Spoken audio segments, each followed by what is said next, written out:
You're taken into a dark cave. Your mission is to escape without getting caught. 4 different colored doors appear in front of you. A red one leads to an outer galaxy without a trace of oxygen. A yellow door leads you to a great white shark-infested water tank.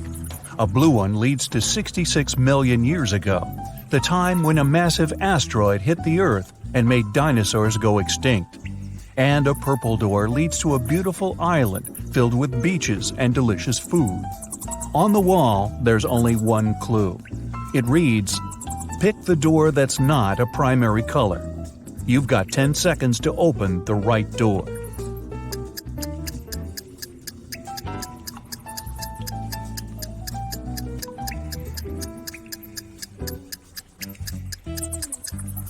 It's the purple door. Red, yellow, and blue are all primary colors, while purple is secondary. Plus, don't forget there's beaches and delicious food. You've managed to escape, and now you're transported to the beautiful island.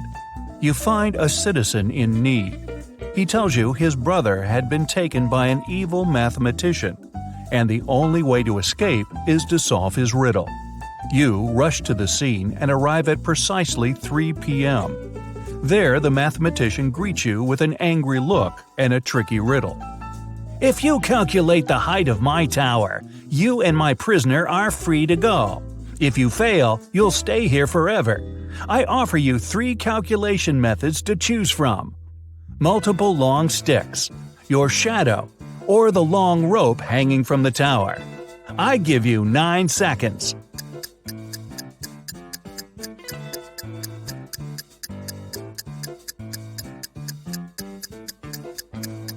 Without even knowing the measurements of the sticks or the length of the rope, even if they're the same height as the tower, you'd still not know the actual size of the building. The best option is your shadow. Knowing your height, you can compare how many times your shadow fits into the tower's shadow. Add them together, and you've just found the right answer. Now that you're safe and sound, you go to your hotel to get some rest. That's when the restaurant manager calls you for help. He left the dinner service and his staff members said everything was quiet, so they closed up early. Before shutting down the restaurant, the manager asked them to send him a photo of the deserted restaurant. This is the photo I received. Everything seems empty and it appears my staff members are truthful. But something seems off. Can you help me figure it out?" You've got 8 seconds.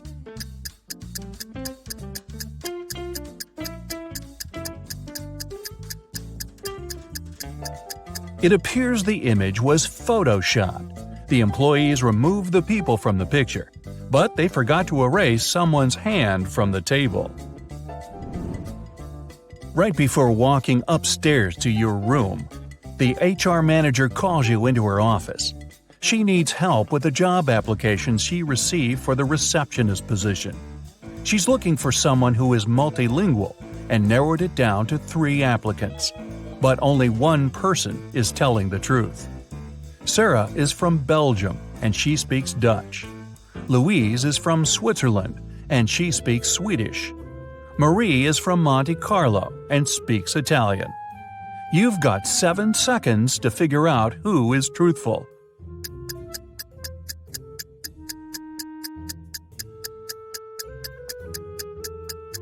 It's Sarah. In Belgium, they do speak Dutch, French, and German. In Switzerland, they mainly speak German, and in Monte Carlo, French. Time to go to your room and get some rest. But the elevator you entered is a trap. It takes you to the hotel's basement, where 3 doors appear in front of you. The first door takes you to the Amazon rainforest, with green anacondas, electric eels, and poison dart frogs.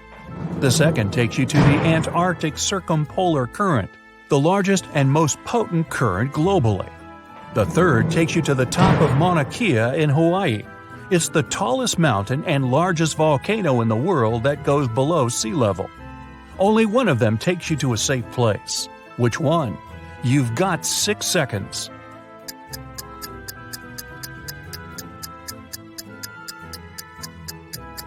Pick the third door. Mauna Kea is a dormant volcano, and it stopped erupting hundreds of thousands of years ago, so you're safe. You've made it out of the shady cave and you need to go to your room. As soon as you enter, the lights go off, and you hear bars lowering to the floor and huge chains shaking. You use your arms to navigate around and come across dots on the wooden floor. You run your fingers through them. It's Braille, and it reads, "One of the 3 magic mushrooms on this table will help you leave this place. Pick wisely, otherwise you'll be stuck in this dark room forever." The mushrooms on the left will make you super strong and provides healing powers. The one in the middle will bring the electricity back, and you'll be able to see. The one on the right will make you small and invisible. You've got 5 seconds to pick the right mushroom.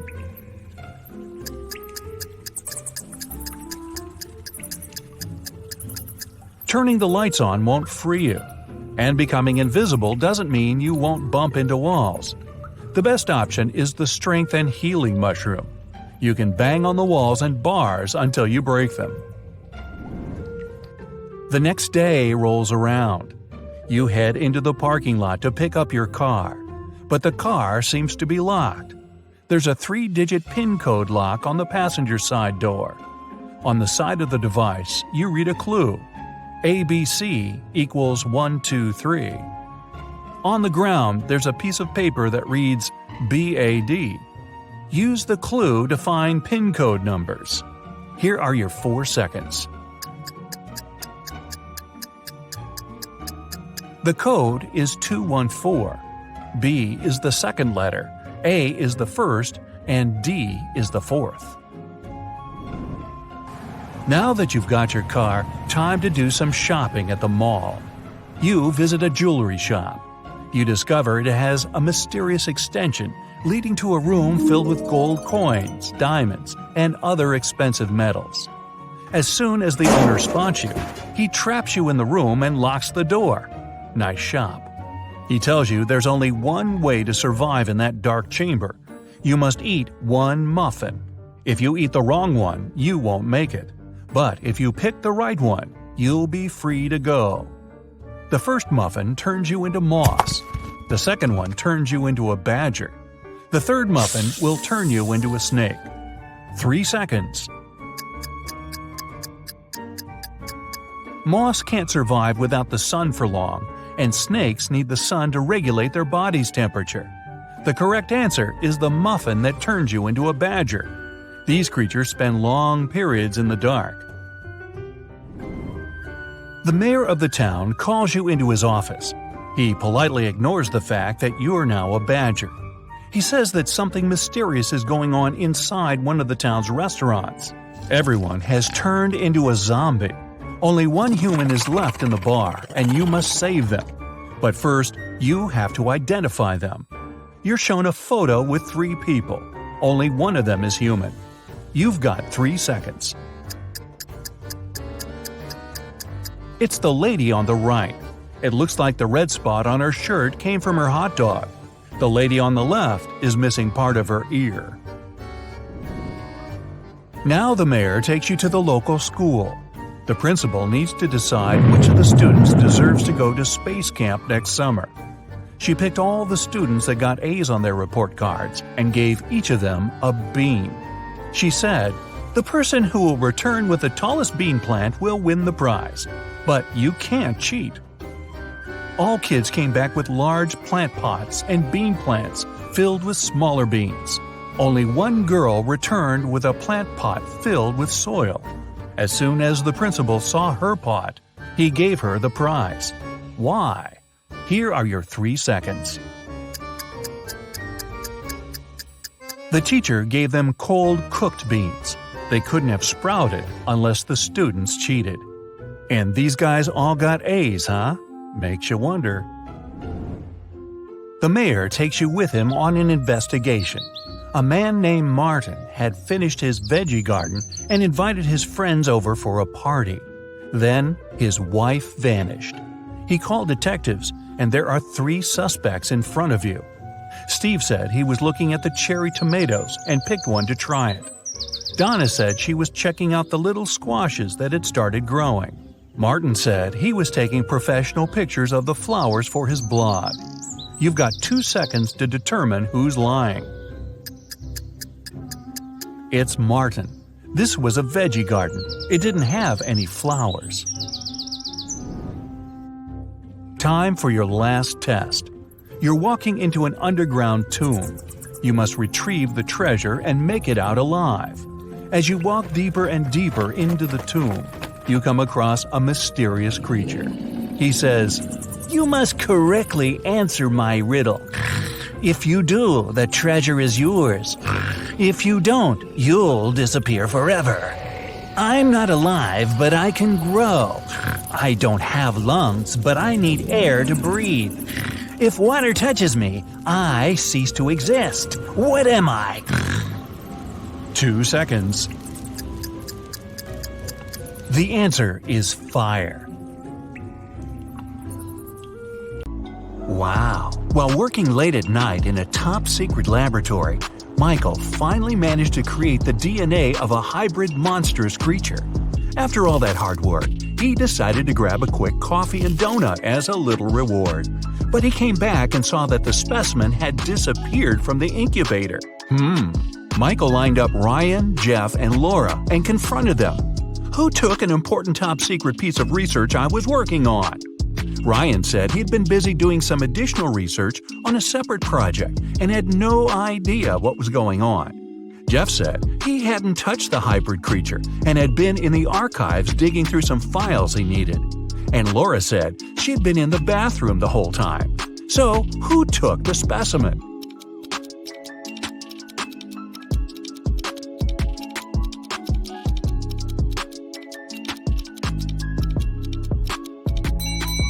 Michael never mentioned that he was dealing with a hybrid monstrous creature.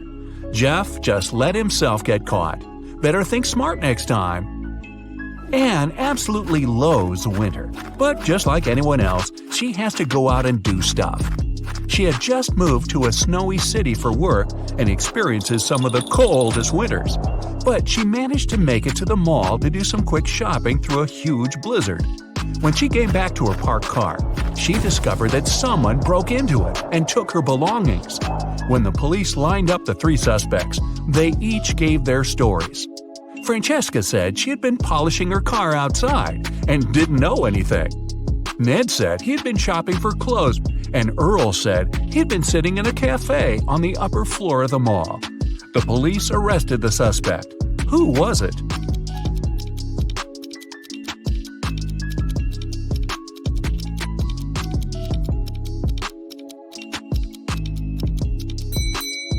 Francesca.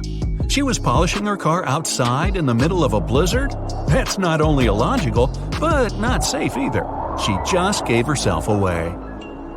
You wake up and find yourself trapped in a room with 4 doors in front of you. You don't have enough time to choose which door leads to freedom. You hear a monster coming, so you check out the doors quickly. The leftmost door has a sign on it saying, "Take the door on the right to break free." The second door also has a sign saying, "It's the right door." The third door has a sign, "Freedom is just right in front of you." And the last door has a sign, "Don't trust the signs." Which door should you choose?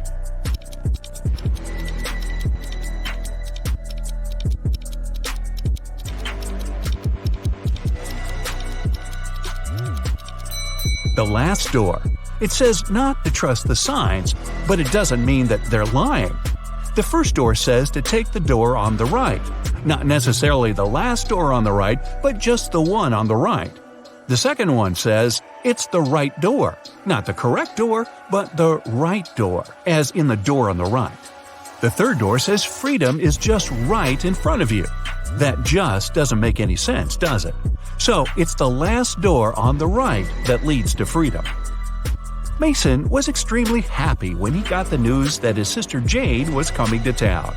He had just started a new job and couldn't wait to host her for the first time. She was only able to see some nice pictures of the places he visited, including where he lived. When he picked her up from the airport, he noticed something slightly off about her. She was robotic with her responses and seemed stiff with her movements. She wouldn't eat and only insisted that she wanted to rest up. Strange. Had he been watching too much sci-fi? After a while, Mason hears a knock on the door, and to his surprise, it's Jane. But I thought... Jane tells him that the Jane in his apartment is an imposter.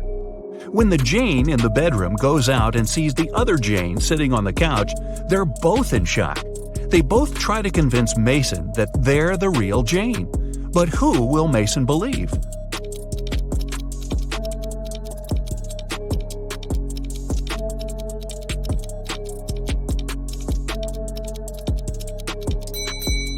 It's pretty normal to come back from a trip pretty tired and wanting to rest. But how did the second Jane know where Mason lived without prior knowledge? And she didn't even break a sweat running up to the apartment. On a nice day, Vivian, who lived in a town on the seashore, decided to go for a hike alone. But after hours of trekking, she ended up on a section of the forest she wasn't familiar with. Before her were 3 paths. One path had bare footprints leading away. Another had human shoe prints, and the third was right by the river. Which one should Vivian take to find her way?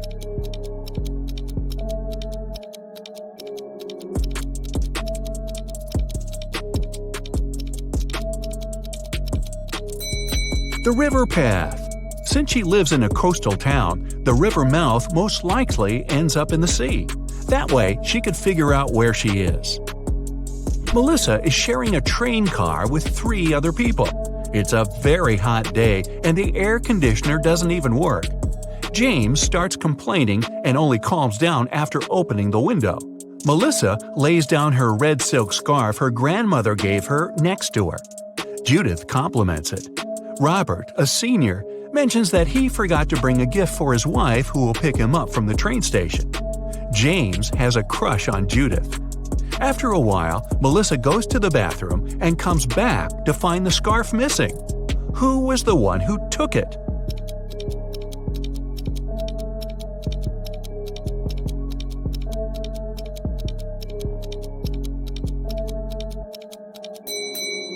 None of them. It was a hot day and James opened the window. The wind sent the scarf flying right out of it. Some zombies have Diego trapped in a room. They're surrounding him. He's stuck and can't escape.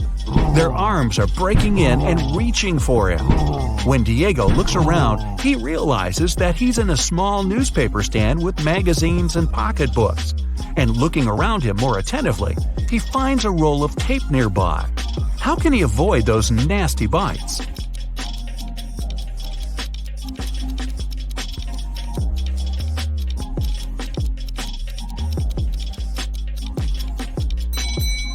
The only way for Diego to escape will be to tape those magazines around crucial parts of his body where they can't lay his teeth on him.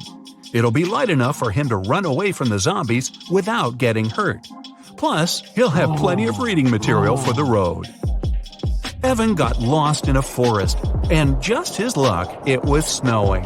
The only thing the police searching for him found were 4 parallel lines leading into the forest. Something doesn't seem right, they thought, and took several people into questioning. Nick said he had been at the store buying some groceries. Vanessa said she had been babysitting. Christina had been at work the whole time. After hearing the stories, they arrested Nick. Why?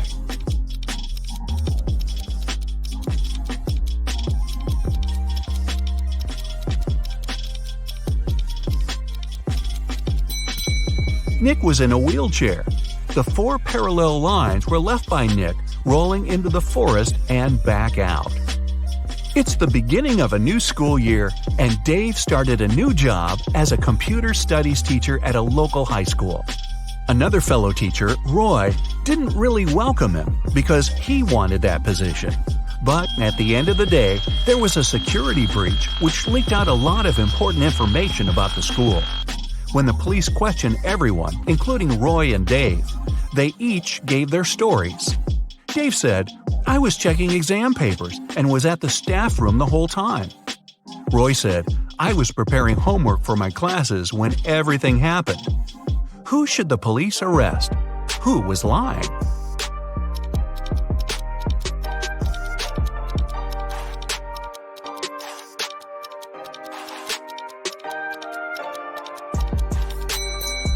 Dave.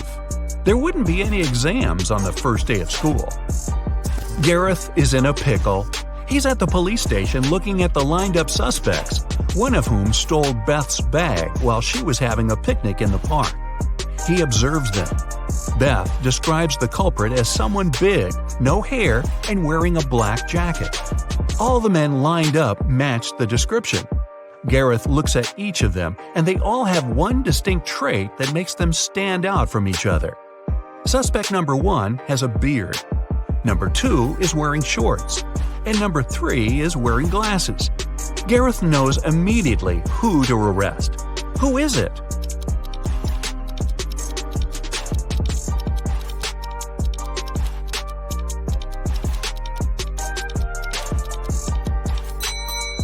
Suspect number 1 has dirt all over his boots. The rest are all clean. He ran through the mud tracks while Beth was having a picnic.